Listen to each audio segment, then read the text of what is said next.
Cordial saludo. Mi nombre es Lady Cubillos y este es mi análisis del videodocumental La Eterna Noche de las 12 Lunas.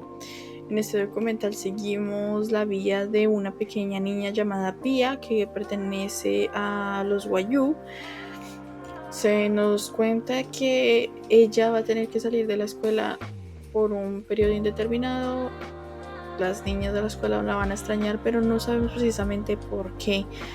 Poco a poco se nos va explicando que este proceso no solamente es retirarse de la escuela, sino que también tiene que alejarse de todos los miembros de su familia de género varones o personas externas que no pertenezcan al núcleo familiar.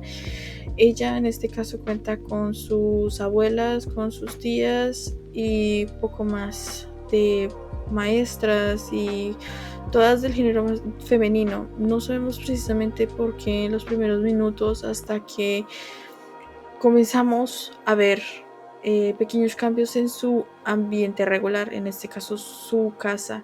Cerca de su casa comienzan a ver una pequeña construcción de cosas muy comunes que se encuentran en la naturaleza: palos, tierra, agua, barro, cualquier cosa que podamos hacer como estructura casa. Se nos revela poco después de que esa casa va a ser el lugar donde Pia va a habitar alrededor de un año, mientras que su reclusión acaba. No se nos especifica cuál es la razón de esta reclusión, sino poco después Pia y su madre van a una ciudad cercana en busca de telas para este proceso, el cual ellos mismos llaman reclusión.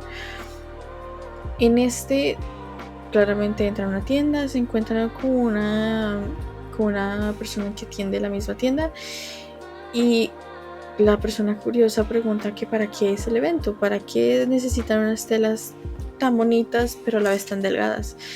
Y la madre explica que es porque va a ser reclusión. La persona no entiende y se cuestiona que por qué, acaso va a estar castigada o tiene algún problema o algo por el estilo.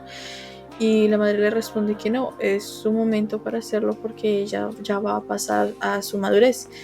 A lo cual la persona que nos está atendiendo, entiende y comprende que lo que estamos hablando es que ella va a entrar a lo que viene siendo la adolescencia. Quiere decir que se acercaba a su primer periodo y era algo que era necesario hacer.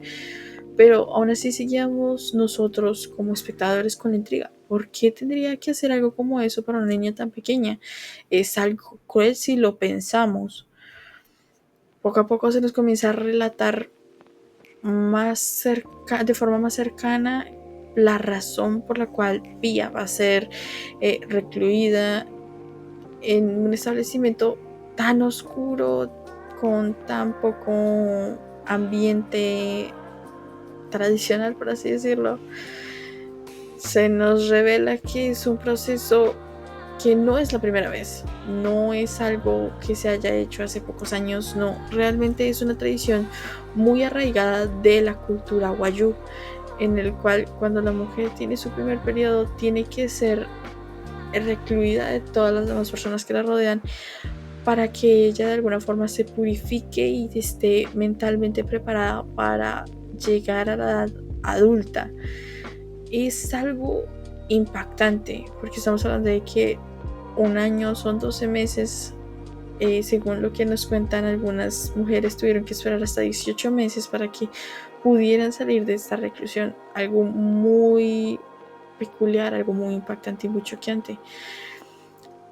La explicación de por qué lo hacen no lo dan, un poco a medias, porque realmente solamente se nos dice que en la tradición una de las diosas, que fue la primera mujer, según ellos, cuando tuvo su menstruación fue algo escandaloso y por eso el mar se tiñó de rojo por toda la sangre que había. Ellos lo respetan y de alguna u otra forma lo veneran como una etapa fundamental de las personas, en especial las mujeres. Pero es no impactante, tal vez sorprendente, porque a pesar de que para nosotros, digámoslo así, las personas de ciudad es choqueante por el hecho de que hay que encerrar a una pequeña en una habitación. Para ellos es un método de respeto, para que no solamente ella entienda que su cambio es importante y elemental en su vida, sino para que en este caso los hombres la respeten. De lo contrario, si no se hace este proceso, sería considerado como una falta hacia su cultura y haciendo incluso notar que la niña no es apta para ser respetada, y pueden incluso llamarla mujer de la buena vida, por así decirlo. Una mujer que no merece respeto y que simplemente se acostaría con cualquiera.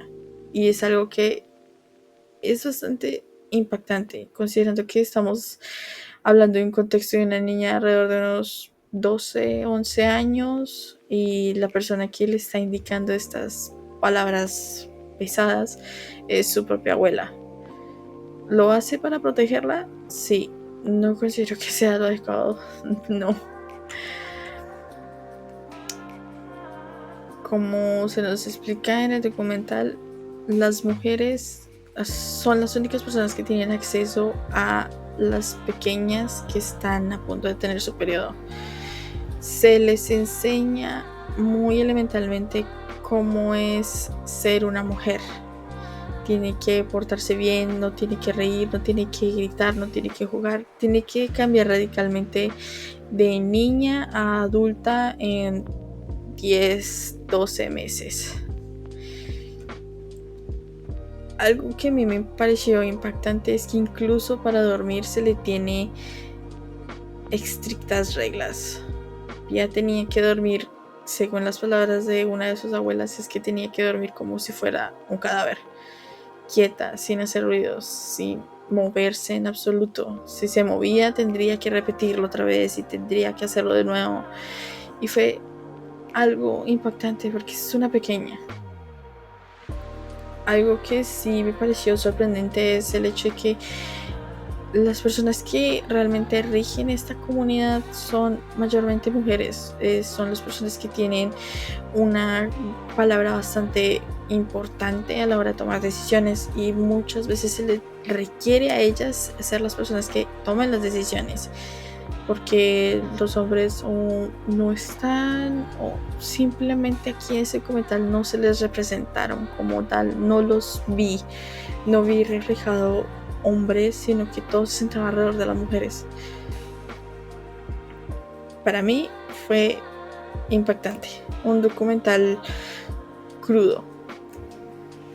Sí, es un proceso en el cual todas las mujeres tienen que pasar, pero sí considero que es crudo en el aspecto que si la niña no corresponde a ciertas pautas que tienen que darle para ser una mujer, ella simplemente será considerado con poco valor.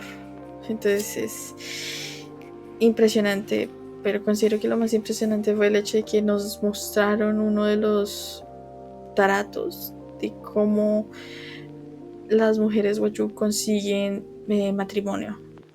La venta y compra de mujeres para casarse es algo choqueante y no esperaba verlo en el documental. Fue sorprendente. A pesar de que esto se nos vio muy reflejado, también se nos dio a entender de que la familia de Pia no está de acuerdo con este método, no del todo, sino que ellos desean que ella sea, como ellos le llaman, una mujer estudiada, una mujer de estudio, una mujer profesional. Eso fue un cambio positivo, pero a la vez algo impresionante de ver, considerando el ritual y tradiciones que se llevaron a cabo durante el documental. Pensaban a futuro, pero a la vez estaban muy arraigados con el pasado. Fue impactante y demasiado sorprendente. Gracias.